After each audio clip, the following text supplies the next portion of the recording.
बिस्मिल्लाहिर्रहमानिर्रहीम। Dear student, आज हम बात करेंगे आयनिक बॉन्ड के बारे में कि आयनिक बॉन्ड क्या होता है, आयनिक बॉन्ड कैसे बनता है, ठीक है, और कौन कौन से एटम्स होते हैं, किस किस्म के एटम्स होते हैं जो कि आयनिक बॉन्ड बनाते हैं।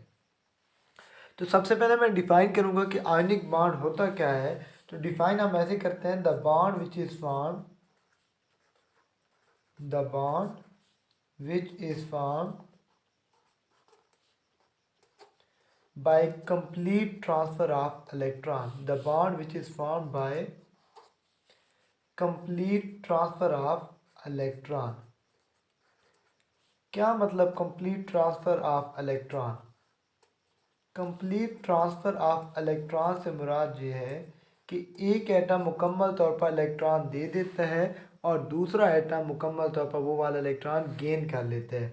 The bond which is form by complete transfer of electron from one atom to another।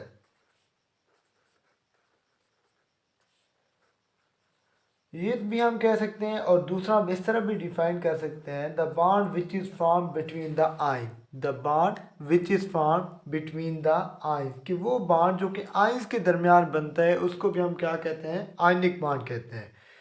Basically ionic bond में क्या चीज़ होती है कि एक एटम इलेक्ट्रॉन लूज करेगा और दूसरा एटम उस इलेक्ट्रॉन को क्या कर लेगा, गेन कर लेगा। जब भी कोई एटम इलेक्ट्रॉन लूज करेगा तो उस पर कौन सा चार्ज आता है, पॉजिटिव चार्ज आ जाता है, ठीक है। और जो एटम इलेक्ट्रॉन गेन करता है उस पर कौन सा चार्ज आ जाता है, नेगेटिव चार्ज आ जाता है। इसकी मिसाल देता हूँ मैं आयनिक बॉन्ड की, ठीक है जी। आयनिक बॉन्ड की जो एग्जांपल होगी वो होगी NaCl। तो हम हेडिंग दे देते हैं एग्जांपल की। तो इसके हम क्या बात करेंगे कि NaCl जो है वो इसकी क्या है, बेस्ट एग्जांपल है। NaCl सोडियम क्लोराइड वो इसकी क्या है, एग्जांपल है। अब ये कैसे आयनिक बॉन्ड बनाता है, इसके लिए आप ये बात ध्यान में रखें कि जो मेटल होती हैं, मेटल की प्रॉपर्टी होती है कि वो इलेक्ट्रॉन लूज करती हैं, इजीली लूज करती हैं, आसानी से इलेक्ट्रॉन लूज करती हैं। और जो नॉन मेटल होती है उसकी प्रॉपर्टी होती है कि वो इजीली इलेक्ट्रॉन को गेन करती हैं। बात मैं कर रहा हूँ NaCl की। NaCl अब कैसे बनता है, सोडियम जो है अगर आप उसके इलेक्ट्रॉनिक कॉन्फ़िगरेशन देखें, सोडियम का एटॉमिक नंबर होता है 11 होगा। अगर मैं इसकी इलेक्ट्रॉनिक कॉन्फ़िगरेशन लिखता हूँ तो इसकी इलेक्ट्रॉनिक कॉन्फ़िगरेशन कौन सी होगी, इलेक्ट्रॉनिक कॉन्फ़िगरेशन इसकी, पहले मैं सिर्फ ये बताता हूँ कि कितने होंगे। पहले शेल के अंदर 2 इलेक्ट्रॉन होंगे, दूसरे शेल के अंदर 8 इलेक्ट्रॉन होंगे और तीसरे शेल के अंदर 1 इलेक्ट्रॉन होगा। ये मैं शेल्स की बात कर रहा हूँ, ठीक है। और दूसरी तरफ अगर मैं इसकी इलेक्ट्रॉनिक कॉन्फ़िगरेशन लिखूँ तो इलेक्ट्रॉनिक कॉन्फ़िगरेशन हम कैसे लिखेंगे, 1s2 2s2 2p 6 3s1। Electronic configuration हम बड़ी तफसील से बात कर चुके हैं प्रीवियस लेक्चर के अंदर। अगर आपको कोई मसला तो आप वो वीडियोस देख सकते हैं जिसमें मैंने बड़ी तफसील से इलेक्ट्रॉनिक कॉन्फ़िगरेशन को एक्सप्लेन किया है। अब सोडियम की इलेक्ट्रॉनिक कॉन्फ़िगरेशन है, ये इसका मैंने जनरल लिख दिया कि पहले शेल में 2 इलेक्ट्रॉन, दूसरे में 8 इलेक्ट्रॉन और तीसरे में 1 इलेक्ट्रॉन होते हैं। अगर इलेक्ट्रॉनिक कॉन्फ़िगरेशन देखी जाए तो इससे भी यही साबित हो रहा है कि इसका जो लास्ट शेल है वो है थर्ड शेल, और इस थर्ड शेल के अंदर सिर्फ 1 इलेक्ट्रॉन है। ये स्टेबल कब होगा कि अगर सोडियम के आखिरी शेल में 8 इलेक्ट्रॉन हो जाए, जिसको हम ऑक्टेट रूल कहते हैं। ये सोडियम स्टेबल होने के लिए इस इलेक्ट्रॉन को यहाँ से क्या करेगा, रिलीज करेगा। अगर मैं इसकी स्ट्रक्चरल डायग्राम बनाता हूँ, सोडियम का स्ट्रक्चर बनाता हूँ, तो वो कुछ इस तरह होगा कि आपके पास ये अगर है न्यूक्लियस है सोडियम का, पहले शेल के अंदर होंगे 2 इलेक्ट्रॉन, दूसरे शेल के अंदर होंगे 8 इलेक्ट्रॉन, ठीक है जी। 1 2 3 4 5 6 7 8 इलेक्ट्रॉन। और जो इसका लास्ट शेल होगा, लास्ट शेल के अंदर इसके कितने इलेक्ट्रॉन होंगे, जस्ट 1 इलेक्ट्रॉन मौजूद होगा, सिर्फ और सिर्फ 1 इलेक्ट्रॉन यहाँ पर मौजूद होगा। अब सोडियम को स्टेबल होना है और कोई एटम स्टेबल कब होता है? जब उसके आखिरी शेल में 8 इलेक्ट्रॉन हो। तो सोडियम क्या करेगा कि ये वाला जो इलेक्ट्रॉन है इसको यहाँ से लूज करेगा। जब ये वाला इलेक्ट्रॉन यहाँ से लूज हो जाएगा तो सोडियम के ऊपर कौन सा चार्ज आ जाएगा? पॉजिटिव चार्ज आ जाएगा। ये है सोडियम। सोडियम का है 2, 8 और 1। ये जब इलेक्ट्रॉन लूज करेगा तो इसके ऊपर पॉजिटिव चार्ज आ जाएगा और एक इलेक्ट्रॉन यहाँ से क्या हो जाएगा? रिलीज हो जाएगा। ये जो इलेक्ट्रॉन मैंने ड्रा किया है ये यहाँ से क्या कर देगा? इसको रिलीज कर देगा। और जब ये वाला इलेक्ट्रॉन यहाँ से रिलीज हो जाएगा तो इसके आखिरी शेल में कितने इलेक्ट्रॉन बच जाएंगे? 8 इलेक्ट्रॉन बच जाएंगे। जब इसके आखिरी शेल में 8 इलेक्ट्रॉन बच जाएंगे तो ये क्या हो जाएगा? आपके पास स्टेबल हो जाएगा। ठीक है।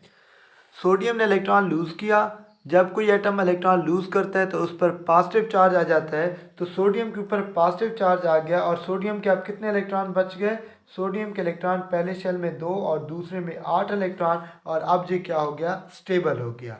और इसके ऊपर चार्ज कौन सा है? पॉजिटिव चार्ज आया है। ये तो बात थी सोडियम की। अब मैं बात कर लेता हूँ क्लोरीन की। ठीक है, क्लोरीन की बात करता हूँ। क्लोरीन के आखिरी शेल में कितने इलेक्ट्रॉन थे? क्लोरीन का एटॉमिक नंबर 17 होता है। ठीक है जी। जब क्लोरीन का एटॉमिक नंबर 17 होता है तो अब इलेक्ट्रॉनिक कन्फिग्रेशन को थोड़ा याद करें। तो इलेक्ट्रॉनिक कन्फिग्रेशन, चले मैं इसको शेल्स की शक्ल में पहले लिख देता हूँ। तो पहले शेल में होंगे 2 इलेक्ट्रॉन, दूसरे शेल में होंगे 8 इलेक्ट्रॉन, तो तीसरे शेल में कितने इलेक्ट्रॉन होंगे? 7 इलेक्ट्रॉन होंगे, यानी 2, 8 एंड 7 इलेक्ट्रॉन। इसको भी आखिरी शेल में 8 इलेक्ट्रॉन कंप्लीट करने हैं। So what will it do? It will gain 1 electron from the sodium atom. इसको 1 इलेक्ट्रॉन की कमी है। ये अब चाहेगा कि कहीं से इसको इलेक्ट्रॉन मिले। तो कौन सा इलेक्ट्रॉन? जो कि सोडियम ने लूज़ किया था। ठीक है जी, जो कि मैंने यहाँ पे रेड कलर में ड्रा किया है, वो इलेक्ट्रॉन क्लोरीन उसको गेन कर लेगा।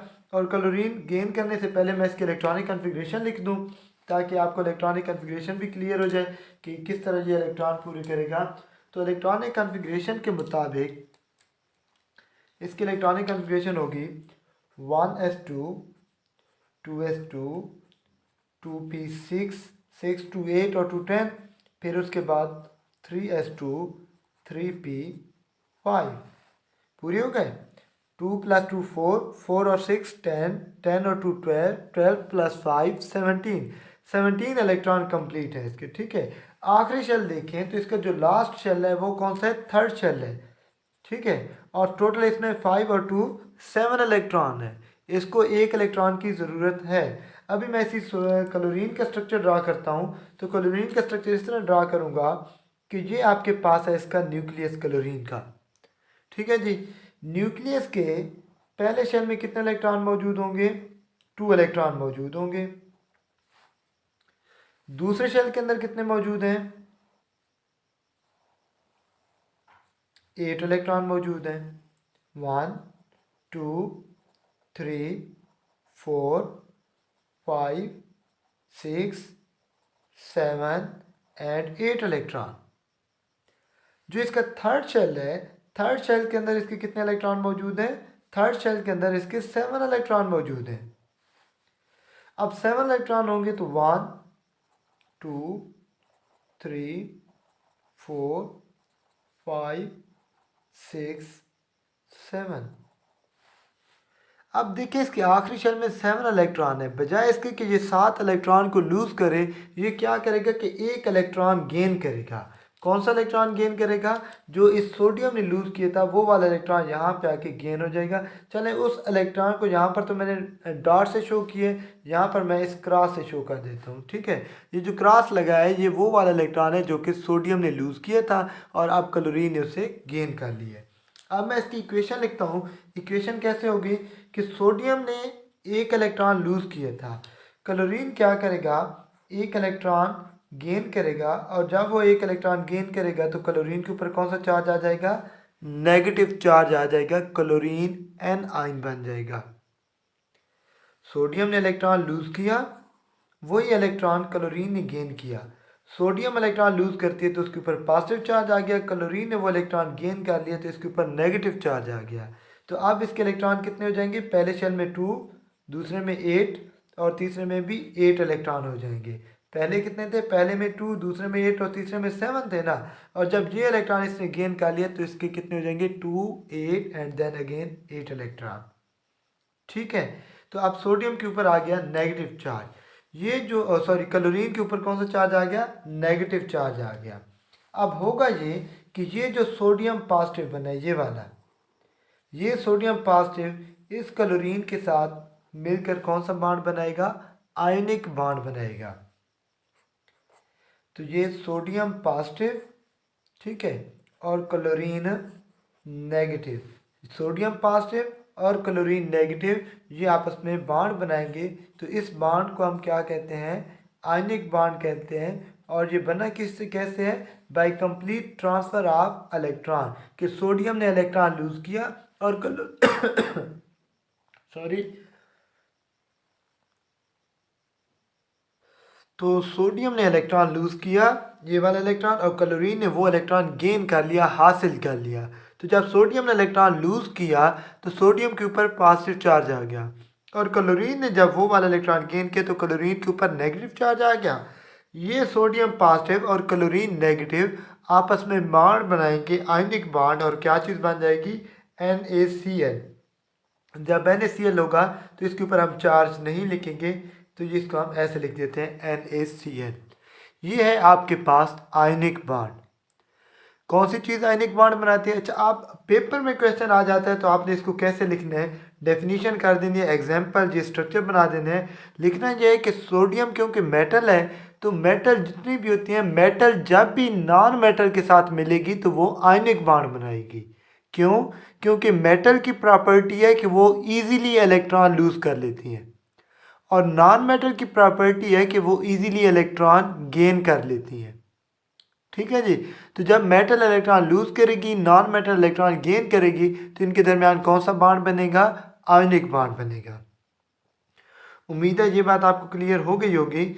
अब थोड़ी सी असेसमेंट आपको दे देता हूँ। असेसमेंट क्या है कि ये जो सोडियम और क्लोरीन की मैंने एग्जांपल आपको दी, अब आपने एक ऐसी एग्जांपल बनानी है। आपने एग्जांपल आप किस चीज़ की बनानी है, आपने जो स्ट्रक्चर बनाना है वो आपने बना देना है किस चीज़ का। चले मैं एक KCl का कह देता हूँ कि आपने एक KCl का स्ट्रक्चर ड्रा करना है कि KCl किस तरह आयनिक बॉन्ड बनाएगा। और दूसरा जो मैं आपको टास्क दे रहा हूँ वो मैं आपको दे रहा हूँ कि आपने एग्जांपल बना देनी किस चीज़ की, MgCl2 मैग्नीशियम क्लोराइड।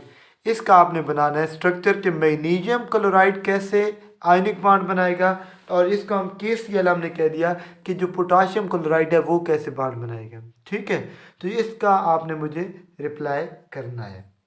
उम्मीद है आपको ये टॉपिक समझ आ गया होगा। और फिर अगर इस टॉपिक में कोई प्रॉब्लम है आप कमेंट करके मुझे बता सकते हैं। ठीक है, मैं इंशाल्लाह कोशिश करूँगा कि और बेहतर तरीके से मैं आपको गाइड कर सकूँ और आपके जो प्रॉब्लम्स हैं उसको दूर कर सकूँ।